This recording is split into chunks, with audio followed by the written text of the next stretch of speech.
Hey, here we go. Well, for crying out loud. There we go. All right, guys. 9 o'clock. Welcome to Audit Review. We're going to get started. Our first presenter is going to be Brenda Williams. She's going to take care of our STEMI report. Thank you, Barry. Okay. Good morning, everyone. I'll start right in with my EMS run. Started in Illinois. Oh, okay. It's off by one. Sorry.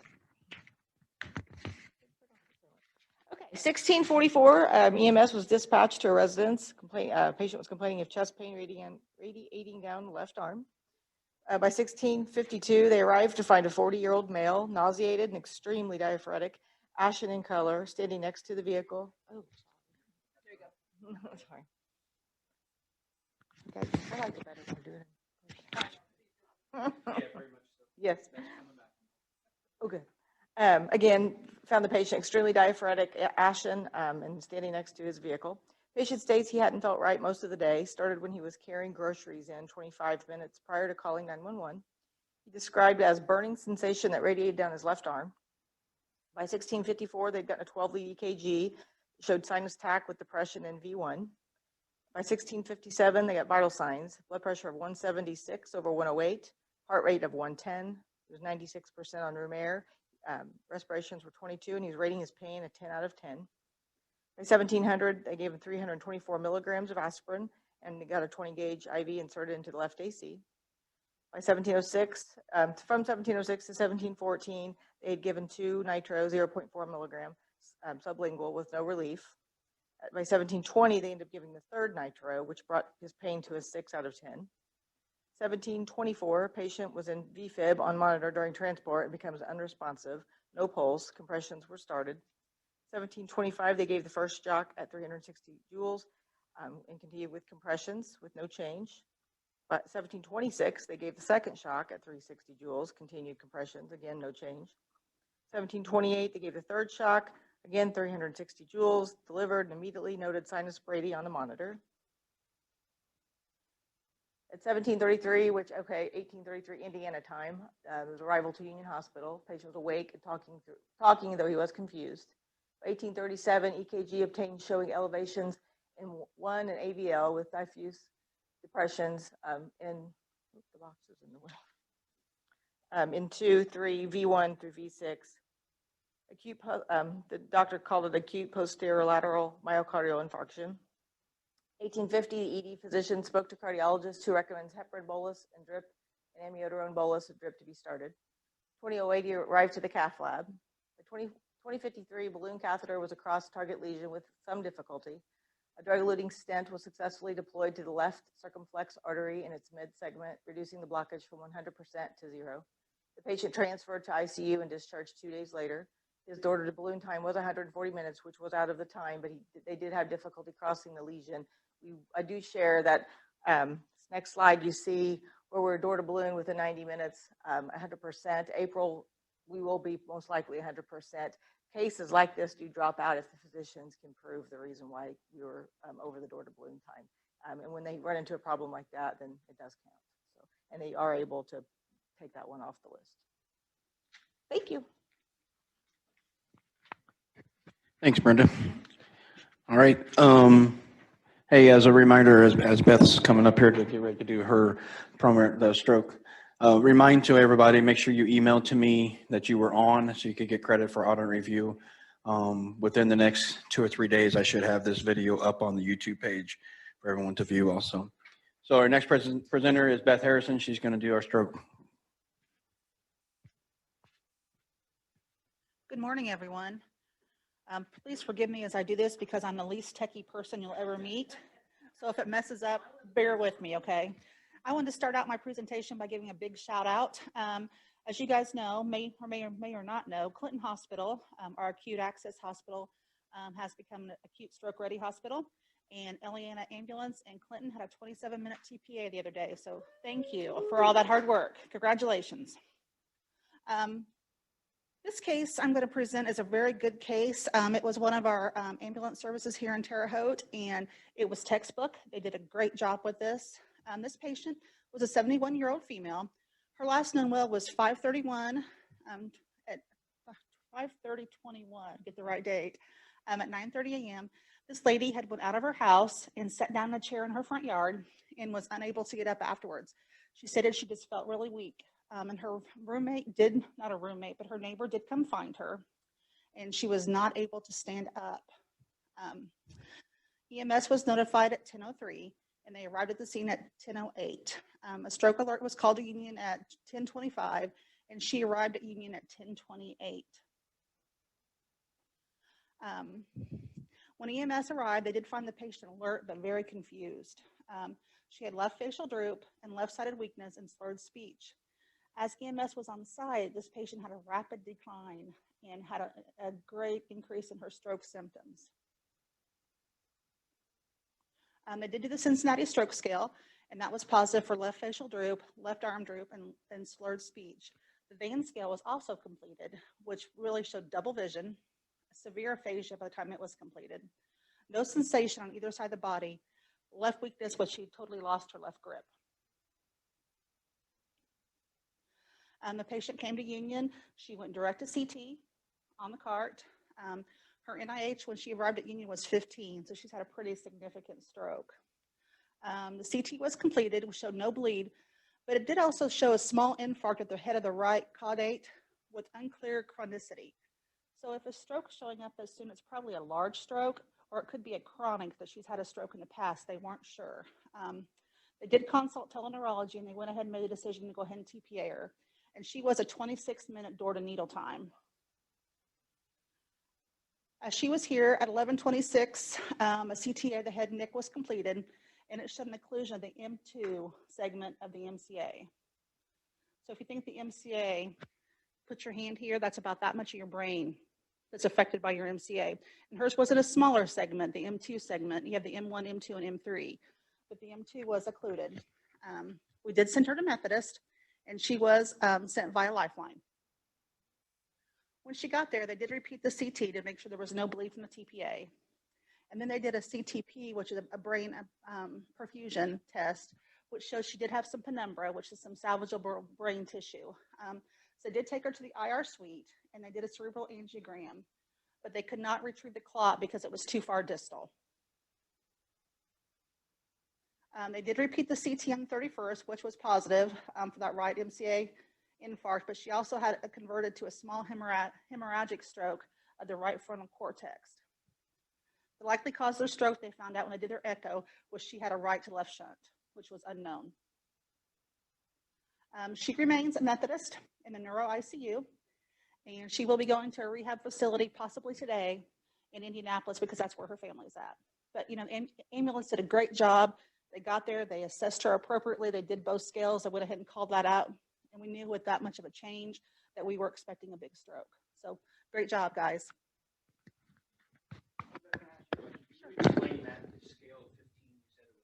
Right.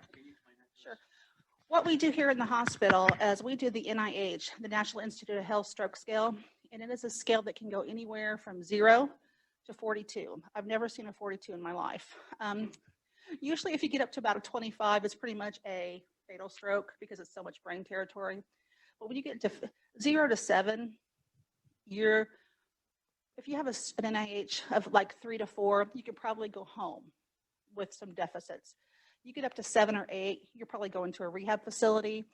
And anything above that, you're probably going to be in a nursing home for the rest of your life because you're going to be able to care for yourself. She has no swallow. I know they put a PEG tube in her. An NIH of 15 is a pretty devastating stroke.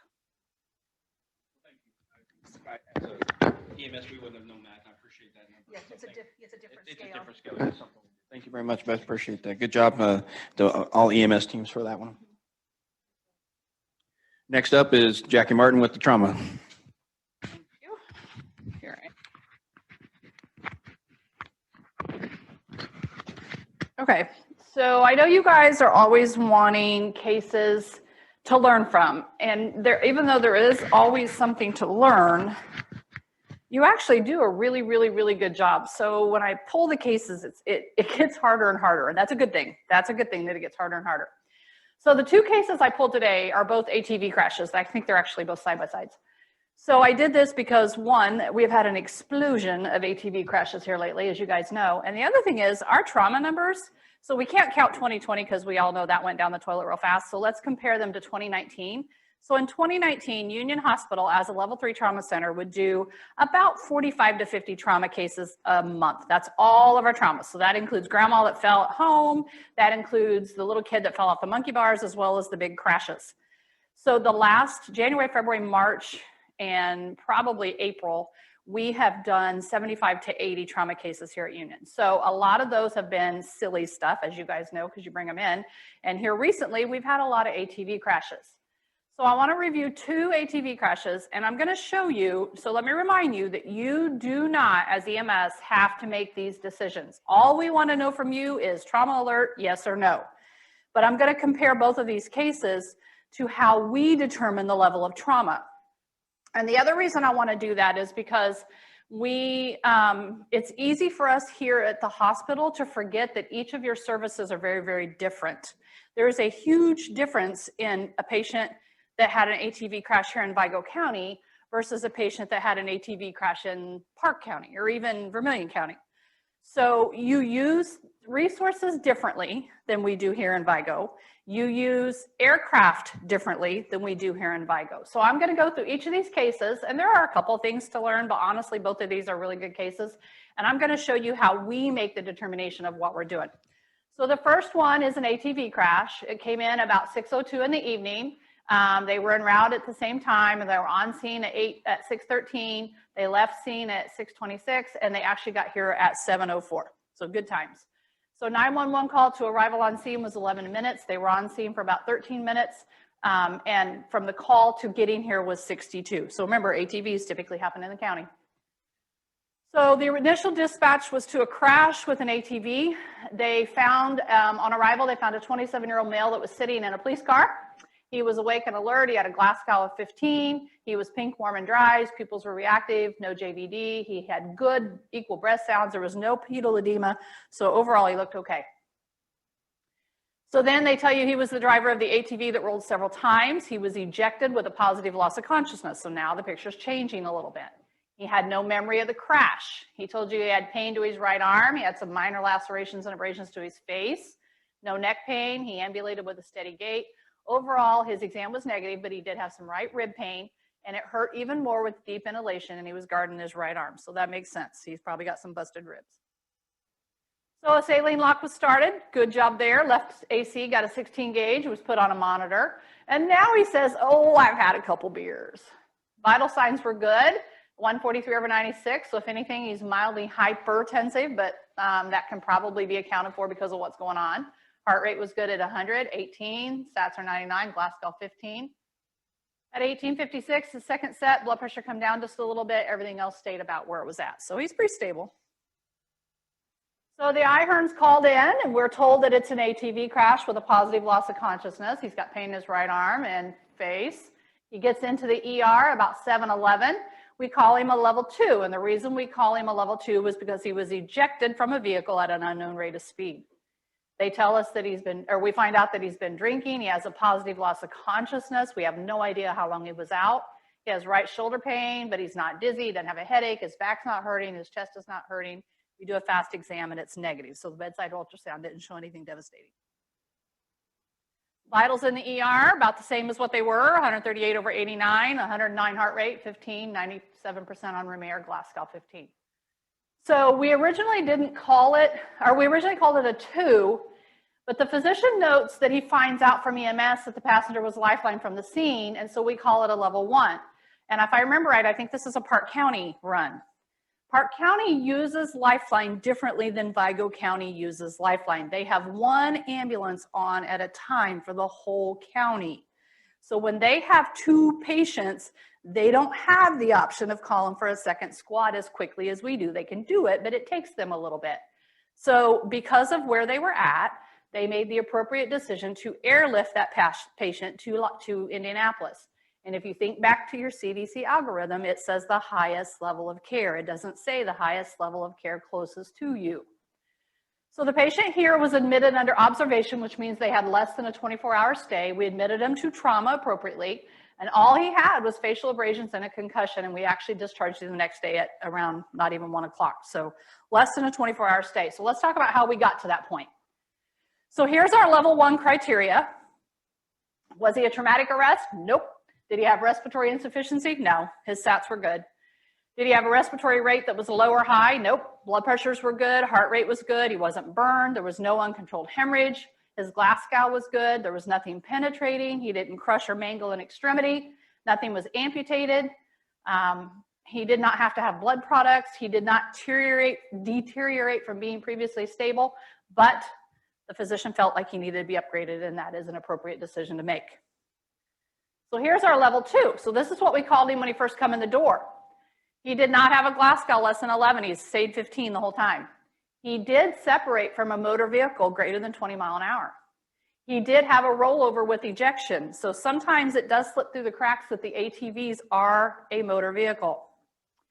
He was not an auto versus pedestrian. Nobody died in the same passenger compartment. He did not have 2 or more extremity fractures, no long bones. Pelvis was stable. There was no CNS involvement. He wasn't burned. He wasn't pregnant. He didn't fall greater than 20 feet. He was not over 65 years old. But again, provider or charge nurse discretion. So we started out as a level 2. We upgraded him to a level 1 when they found out that the passenger had lifeline. We don't know the injuries of the passenger. I don't know the outcome of the passenger because it wasn't our patient. So, pros. He had 1 large bore IV. Kudos, got a 16. He was also a drunk young guy. It was an excellent assessment. I could tell you by reading that there was no really big issues. He was guarding his right side, so we're pretty sure he had some rib fractures, which he ended up not.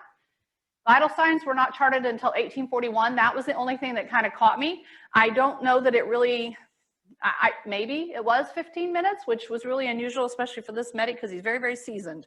So it kind of makes me think that he was just like, I think I did them at about.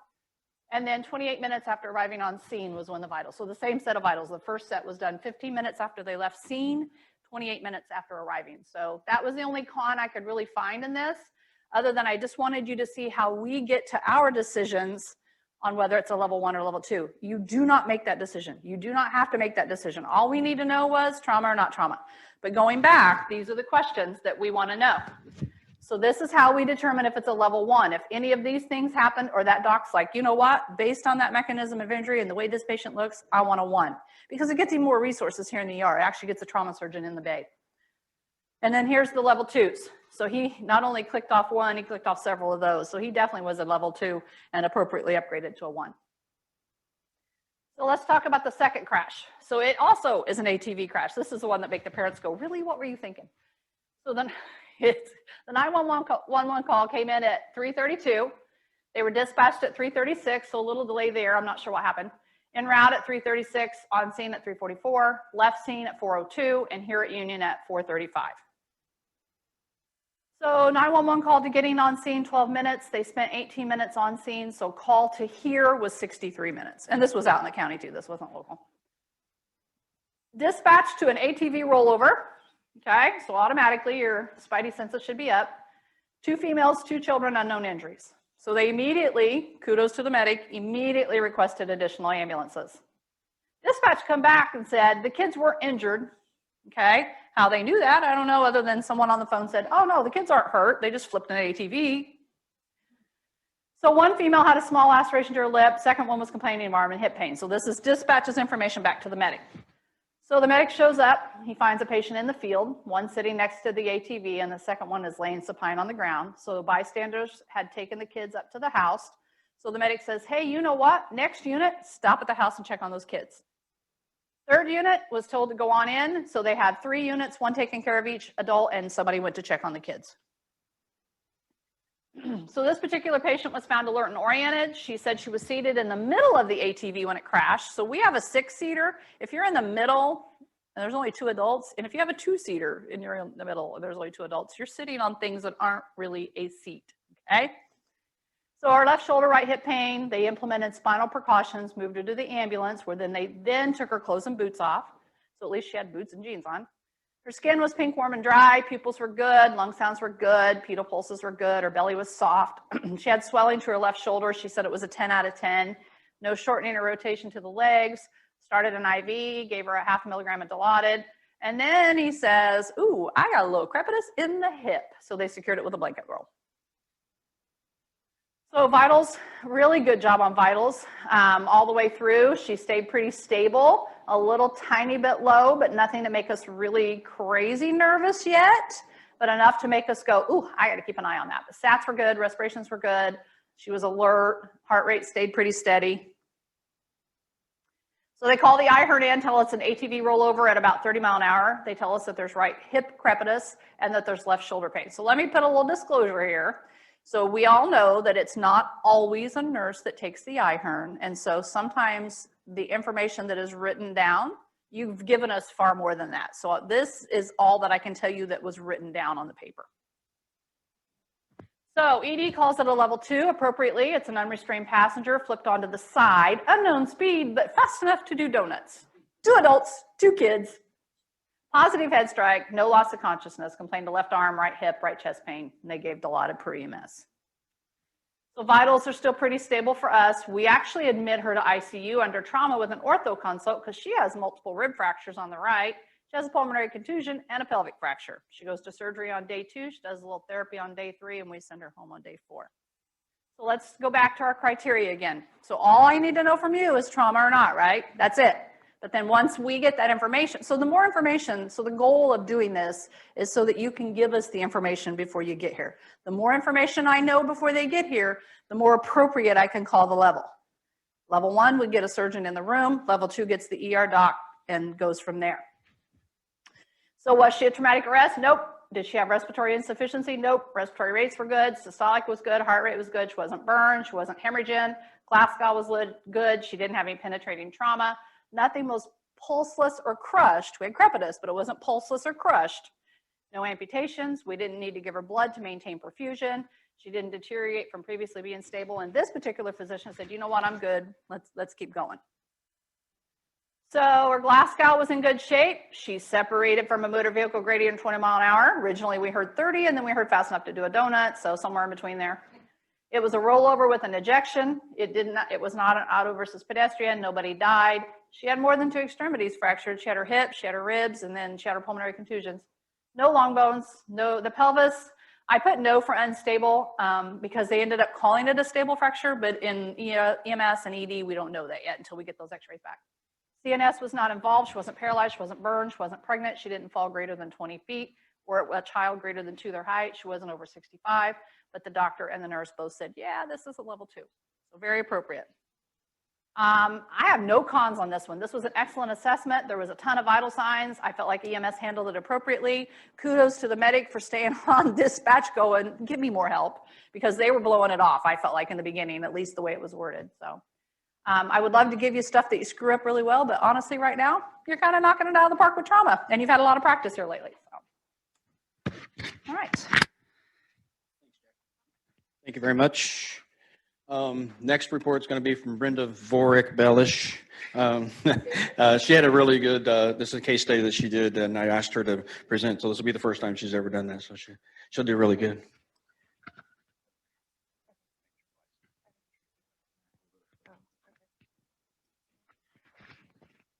Okay. Good morning. So for those of you who don't know me, it's kind of weird with only a few people in the room. It's so weird. I'm Brenda. I almost said an EMT. I'm paramedic with TransCare. And about a month and a half ago, I had a kind of bizarre but textbook STEMI case. And I say bizarre because of the patient's age and history or lack thereof. And so Barry and I were talking about the times, and it was a good run to present with everything going. So this is my man, Mr. Hart. He's not doing too good. So we were dispatched on a STEMI. We were dispatched at 1503, en route at 1506. I think that's wrong. Maybe not. Got on scene at 1527. So we had quite the transport time. This was a busy day. My normal partner was on vacation, so the county was blowing apart because of that. He's the blame. And so we were just busy, and we had quite a few like high acuity runs that morning. So I was down reports. We were at station 1, but I was the closest most appropriate unit with the construction going on at the 4163 split. So we did have an extended ETA, in my opinion.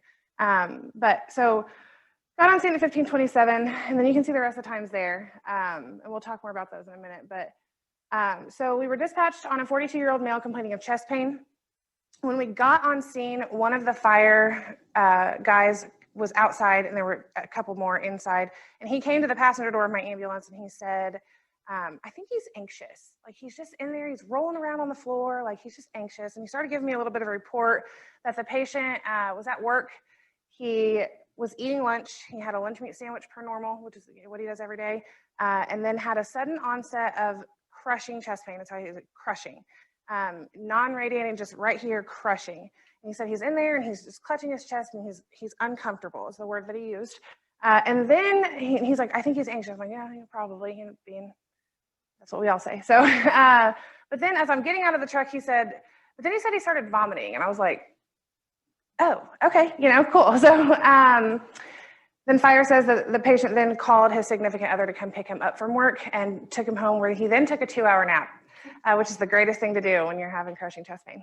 So took a 2-hour nap, woke up not feeling any better, so then they called 911. So we're getting our cot to the door, and I'm talking to fire, and he said, we gave him 3 baby aspirin. And I was like, 3? And he was like, yeah, 3. That's all we had in our bag. And I was like, okay, yeah, whatever. So 243 milligrams of aspirin were administered prior to our arrival. And then again, patient seems very anxious. So when we got to, when I walked through the door of the house, very nice house, and we were in the living room. As you enter, there's no entryway, and the patient was on the floor with a throw pillow under his head, and he was just rolling kind of uncomfortably back and forth, just clutching his chest. Very uncomfortable, and it was one of those situations, you could see that he was a little diaphoretic, he was pale, but from the door, it was the sick or not sick assessment. And I think, me specifically, I forget the little things that you learn in basic class, 110 years ago, sick or not sick. And so, but it was just the first thing, like, oh, he's sick. That's a sick guy. And so he was very sick. And I looked at my partner and I was like, grab my monitor, please. And she did. Thankfully, we had the day that we had because it was on my cot. Transparency here, I'd rarely take it in houses. I'd take my patient out. So sick or not sick, he was sick. I said, can you grab the monitor, please? And she's like, sure. So I make patient contact. I start asking him questions. He gives me pretty much the same story. And she brings the monitor in. So while I'm questioning him, I throw the blood pressure cuff on him, and she's getting electrodes and stuff ready to go. And she starts putting the 12 lead on. And so I go ahead and obtain a 4 lead. His vital signs were not bad. 128/84, heart rate was 86 at the time. Check, 76. At the time, he was breathing 16, 18 times a minute. He was 100% on room air, 10 out of 10 pain. Just like I said, he was uncomfortable. So I get him on the monitor while she's putting the 12 lead on, and he has elevation, you'll see it in a second, in his 4 lead. And I was just like, cool. As soon as I was like, crap, okay. So here's his 4 lead. You can just see, and then his 12 lead, this is the initial. And as soon as it started printing, I'm pretty sure I said something along the lines of, oh, bro, you're having a heart attack. So I was hoping it was anxiety at this point, but it was not. And so I say it's textbook just because, this 12 lead is pretty textbook. And we've had a lot of students at TransCare coming in and out lately, and some of them are my coworkers, and one of them was kind of struggling, or not struggling, but worried about 12 leads. And so I have this joke with her, is it a STEMI or is it not a STEMI? That's really all we need to know right now. You'll learn the rest later, but right now, STEMI or not a STEMI? Well, STEMI. So STEMI. And Jared Rankin is cringing right now because I said that, STEMI or not a STEMI. He's like, oh, but so I then moved, which I forgot to circle it before. I made copies of my strips, but the top one that you're seeing, that's V4R. I went ahead and moved it over. And so we do have right side involvement. And then my monitor printed another one, I guess, just for fun. I didn't do that, but it did. So now we have right side involvement. So I went ahead and I put pads on the patient immediately. So we have elevation 2-3 AVF, greater than 5 millimeter in all, and then with reciprocal depression pretty much everywhere else. It was all over. So then I did the right side and found the involvement with greater than 2 millimeter there. So we got him moved to the cot, got him out to the truck, and we just took off. We were, without giving his address, we were almost to the Edgar County line. We were pretty far out. So I was like, let's just go and I'll do everything else en route. I went ahead and called Union as we were leaving his driveway and let him know that we were bringing a STEMI in. I don't know hours of when, who's here and who's not here, trauma team, cath lab, whatever. So I just wanted to give them that heads up. I figured they were in-house, and they were, but so we started transporting. I gave him an additional 81 milligrams of the aspirin. I got an 18 gauge in his left hand, started a fluid bolus, reobtained vitals every 3 to 5 minutes. No significant changes noted. Something that if you looked at the vital signs actually in my report, I'm huge in doing a manual blood pressure initially, but in that situation I didn't have time, so I had done it just in his house. The second one that the monitor obtained went from 128 to 147, and I was like, I don't think that's right. So my third one was manual, and it was in the 120s still. But I did withhold nitro because of that right side involvement, and he was not an easy guy to get a line on simply because he couldn't keep his hands from his chest. So while we were transporting, since I didn't have a lot of time initially to get history, he has no history, no allergies, no meds, doesn't have a family doctor, literally nothing in the past. He's just doing life. And so then we start talking more, and I'm not street drug savvy. I'll just tell you that. I'm not the greatest at knowing what, unicorn sprinkles are, whatever. So he told me that he was using a steroid with his workouts, and so I just assumed a pre-workout, with his workouts. But then I found out that D-ball is actually not pre-workout. It's an illegal steroid. And so he was on an 8-week D-ball program, and he was in a 7th week. He wanted to bulk up after losing some weight over the last couple of years. So then we started talking, do you drink? And he's like, occasionally, here and there with the friends on the weekends. Okay. And then admitted to marijuana use from time to time, nothing anytime recent. So I was just like, okay. Again, no history, no allergies, no meds, no tobacco intake, nothing like that. Nothing super unhealthy except for illegal steroids. So times on here is why I said we decided to do this. 911 called a scene, again, 24 minutes. We were on scene for 11 minutes. The transport time was 14 minutes. So the time of the 911 call to the doors of the ER, 50 minutes. So it's not bad times whatsoever. Well, we took him straight into trauma 1, and they confirmed the STEMI. It was the same for them that it was for us, no changes. Again, the cath lab was already in-house due to the time of day. So almost immediately, which it was like 20 something minutes. I think it's on a later slide, but it seemed a lot faster, but we took him. I got to walk down with him. Lori Zaley and I walked him down and got to move him over. And so ED to cath lab was 25 minutes. Door to balloon time was 52 minutes. And so I caught some of your presentation on the way here about under 90 minutes. And so I feel like that's not bad. So EMS patient contact to the cath lab was 55 minutes. That's not bad at all, I feel. He ended up having 100% occlusion of the distal left anterior and the distal circumflex. Both occlusions were reduced to 0%.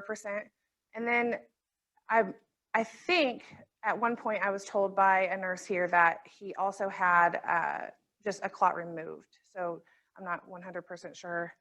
But then he was later transported to the ICU, and then later transferred to Indianapolis. And then he died quite a bit later from complications. So the sick or not sick assessment, that's one thing that I wanted to touch on. Sick or not sick, he was very sick, and they recognized that very well. Fire did, they gave a good report to me. You don't often have a 42-year-old male that is having a STEMI and that bad of chest pain. And so the anxious thing, I was right on track with that until I saw him. And then, when I started talking, they kind of got it. Something about that, and I know we're all human and I've done it and everyone's done it. I've showed up before with not everything that I needed. Check your bags.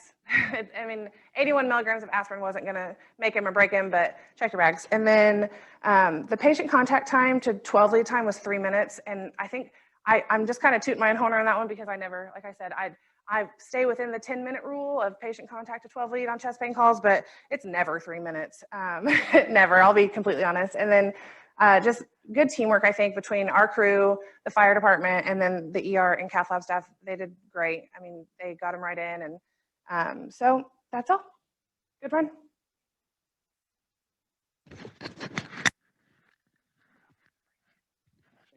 Thanks a lot, Brenda. Appreciate it very much. Good presentation. All right, so the next is Dr. Malamad's going to do it. I'm going to have to stop my share and then let you pick it up, Doc. I think you should be able to take control. Okay, I'm going to shut my mic off now. Thank you. Hi, everybody. We delve quickly into a quick lecture on transfusion reactions, since some people are carrying blood. So wanted to touch base on some of the transfusion reactions that you may or may not inevitably see. And it could be from either RN going to or coming towards the hospital.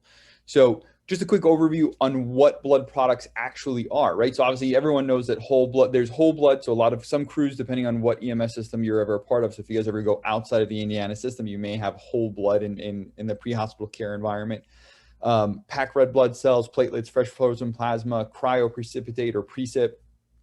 Even ROGAM is technically considered a blood product, and then IVIG technically is a blood product as well. So this kind of is fairly all-encompassing. There's probably something I'm missing in here, but if you ever think about blood products, it's not just packed red blood cells. It's going to be a couple other things in there. So just keep in mind that if we ever transport something else with either fresh frozen plasma or platelets running, that's still obviously blood products.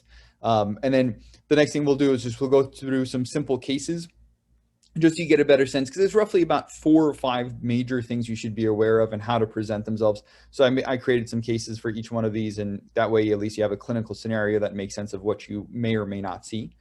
So for the first one, you're transporting a 56-year-old female, past medical history of some hypertension, diabetes, a gastric ulcer, and she went to, let me just move them. Sorry, I'm just got to move this little thing over there. Sorry, she went, she's getting transferred to Methodist ED for a GI bleed. She had a hemoglobin of 5.6. She started on some blood. She got 1 unit of blood in the ED here. She's on her 2nd unit of blood that was not typed and crossed for her and was brought down emergently from the blood bank and started about 5 minutes before you guys left. 10 minutes into the transport, the patient starts complaining about feeling itchy. She starts scratching all over and feels uncomfortable, denies any difficulty breathing, nausea, vomiting, or diarrhea, does not feel like her lips are swollen, or it's difficult to swallow. Your next step would be one of these couple of things. So would you stop and get a helicopter? Would you stop the transfusion and give her Benadryl? Would you stop the transfusion and give her EpiIM? Would you stop the transfusion and turn around and come back to Union? Or would you just poop your pants? So take a second, think about everything you would theoretically do. I'll give you a sense to kind of formulate an idea in your head. And then pretty much we're just going to go from case to answer, just to be expeditious for time for everybody. And I don't have that nifty kind of audience interaction thing installed for this particular one. So in this particular case, she has what's called an urticarial reaction, right? And in this situation, what it is there's just a reaction, some of the proteins, there's like there's a bunch of stuff that's in blood products that is not obviously just the platelets or packed red blood cells that they're going to have. So in this particular situation, they've got these donor proteins that are in there, and those are usually just causing this mild kind of allergic reaction that they're having, but without, like, it's not truly anaphylaxis. It's just kind of more so itching than anything else. And the best thing and most important thing you first do is you stop the transfusion, right? And then you give them Benadryl. Fairly easy, fairly straightforward. And you just kind of watch and make sure it doesn't progress. But once you've just stopped the transfusion, you can keep some fluids running after that, give them some Benadryl, get their symptoms feeling better. And then if their symptoms have improved and they're not progressing towards any type of anaphylaxis, right? So there's no throat swelling, difficulty swallowing, or at least a 2-system involvement, you can go ahead and restart the blood in that particular instance. All right. And then, so case 2. And obviously if you have any, and I can't see your faces and I can't see the chat box, so somebody can keep an eye on that. If there's a particular question, please just shout it out to me. I'll be more than happy to answer for you. Case 2. So you're transporting a 48-year-old male with gunshot wounds to the abdomen who has just had stabilizing surgery at Regional. It's going over to Methodist for further care. He had received blood during surgery without any complications, currently receiving flesh frozen plasma, which just thawed, and was started just before leaving the hospital. 30 minutes into the transport, starts feeling warm. You check a temperature and note a fever 102.5. He has no other complaints, right? So what's your next step?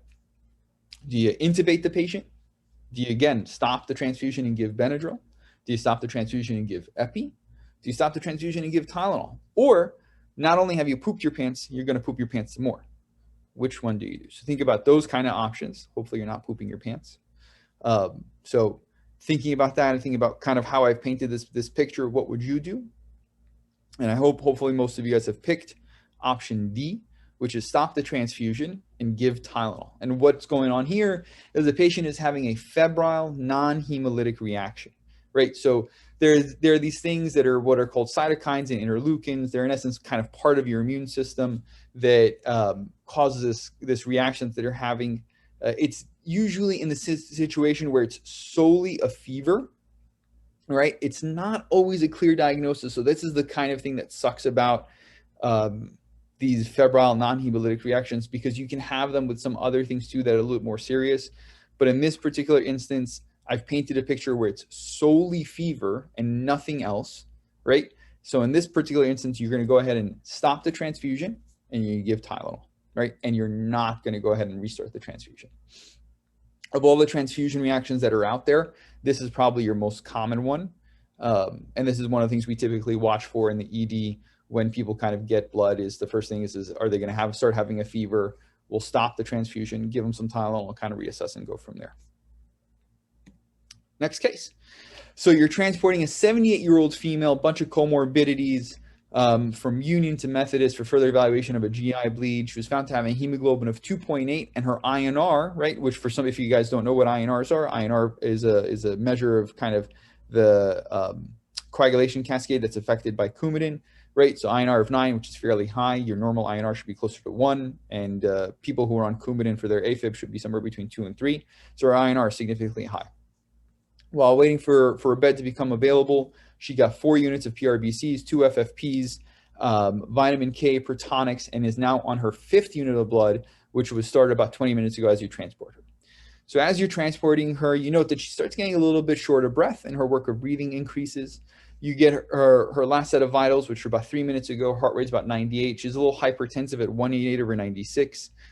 She's a little bit tachypnic, and she's now a little hypoxic at 90%. You listen to her lungs. She got some bronchi bilaterally. Put her on some nasal cannula. She kind of improves a smidge. And you're thinking to yourself, do I think I need more than a nasal cannula, or should I do something else, or just leave it as it is? So same thing. What do you do in this particular instance? Do you stop and intubate the patient? Do you stop the transfusion and put her on non-invasive positive pressure ventilation, so CPAP? Do you stop the transfusion, put her on CPAP, and give her Lasix if you had Lasix? Do you stop the transfusion and give her Tylenol? Or as if you're so clueless of what's going on, you have not only pooped your pants, your partner has pooped their pants as well. So hopefully neither of you have pooped your pantses. So thinking about those cases, what could you do? And in this particular instance, this is one of the 2 most serious transfusion reactions that are out there. TACO, which is transfusion-associated circulatory overload, is probably one of the more serious ones. So there's TACO, and there's another one I'll tell you about in just a little bit. But in this particular instance, it's usually associated with more so the volume of transfusion that they've gotten. So, and it typically tends to happen in the fairly young and fairly old, right? In that sense, you're kind of getting what would look like a non-cardiogenic pulmonary edema. So it's just kind of getting fluid overloaded. They'll typically become a little hypoxic, they'll become a little tachypnic, and they'll be typically hypertensive. One of the kind of more important features for this that is not really evident in some of the other transfusion reactions is that typically do not have fever. So if you have somebody presenting like this and they're lacking a fever, that's the important thing to remember. In this, again, the same instance here, you're going to stop the transfusion. You're going to start them on non-invasive positive pressure ventilation. If you had Lasix, you're going to go ahead and give them Lasix. All right, last case. So you're transporting a 35-year-old guy with chronic back pain. He's been taking Motrin forever, gave him a GI bleed. He went to regionals, found to have a hemoglobin 4.3, started on protonics, got 2 units of blood there in the past, and within about 30 minutes due to hypotension, which improved. All right, you pick him up as he's starting his 3rd unit to be transferred to Methodist to be seen by the GI doc. 20 minutes into your transport time, patient complains of feeling warm, having some difficulty breathing. You think it's a simple febrile reaction. You give him Tylenol, you stop the blood, and you keep going on. 10 minutes into that, 10 minutes later, you note that his work of breathing has now worsened, and you hear bronchi bilaterally. Your vital signs show that he's tachy, he's a little hypotensive, he's tachypnic, and he's also now hypoxic. When you put him on the nasal cannula, he turns to you and goes, hey, I just feel it's really hard for me to breathe. And also on top of that, he's becoming a little bit more and more drowsy, and he's now diaphoretic as well. So in this particular instance, what do? Right? Do you intubate the patient? Do you do non-invasive positive pressure ventilation? Do you just give them Lasix? Do you give them some fluids? Or you've brought a second pair of pants because you're going to poop your pants so badly, right? So thinking about those kind of things, what would be keeping your mind, hey, like, what would I do next? And hopefully you picked choice A, you'd intubate this patient, right? And the reason behind that is this person probably has what's called trolley. So taco and trolley are the two most important and two most risky, outside of one other particular thing, which is fairly rare. These two are probably the most common and most likely and most severe transfusion reactions after. So in this particular instance, there are some antibodies that activated their own immune systems to kind of create a fairly significant pulmonary edema in this particular instance.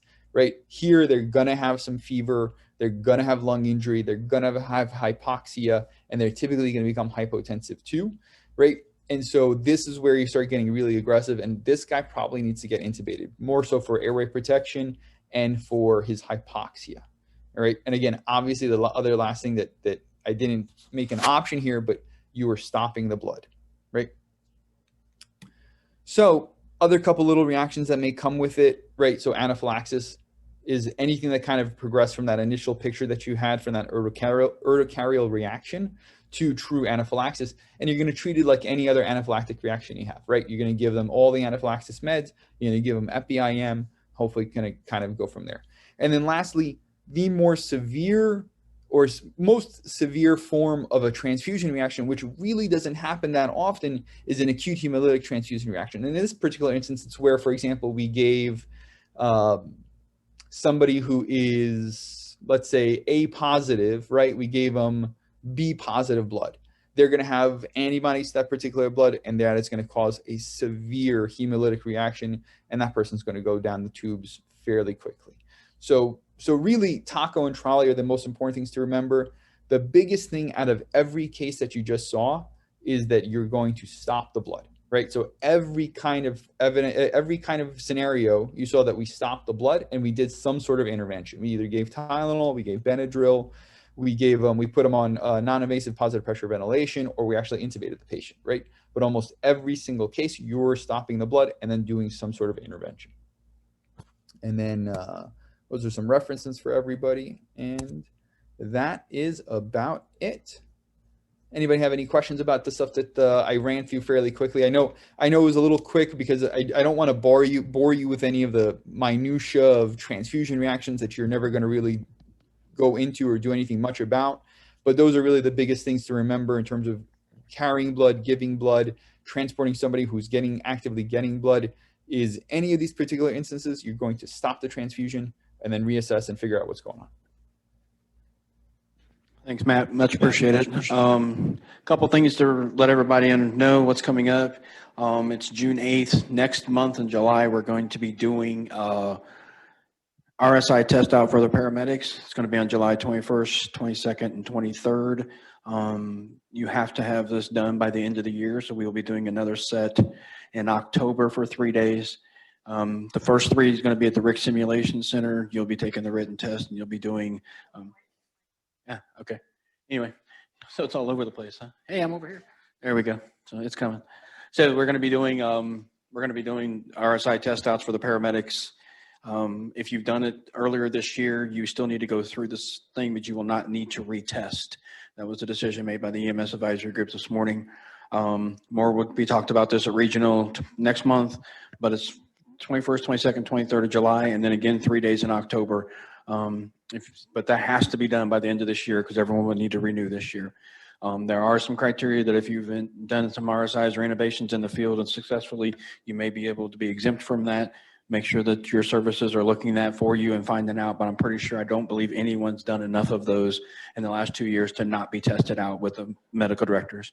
The protocols are completed to the point where we're not going to be making any more changes at this time. So a new complete full set of protocols will be sent out and they should be there. It's probably the last ones you guys are working off of now. I don't think we've made any changes since then. So that's just some updates from the advisory group. Been doing a lot of run reviews. You guys are doing a great job. Trauma's doing well, doing some good STEMI still work, obviously doing some great stroke work. Again, guys, thanks for your help here in presentations today. If you guys don't have any other questions for me, I'm going to go ahead and stop this recording and have a great week and a great month. And thanks for everything.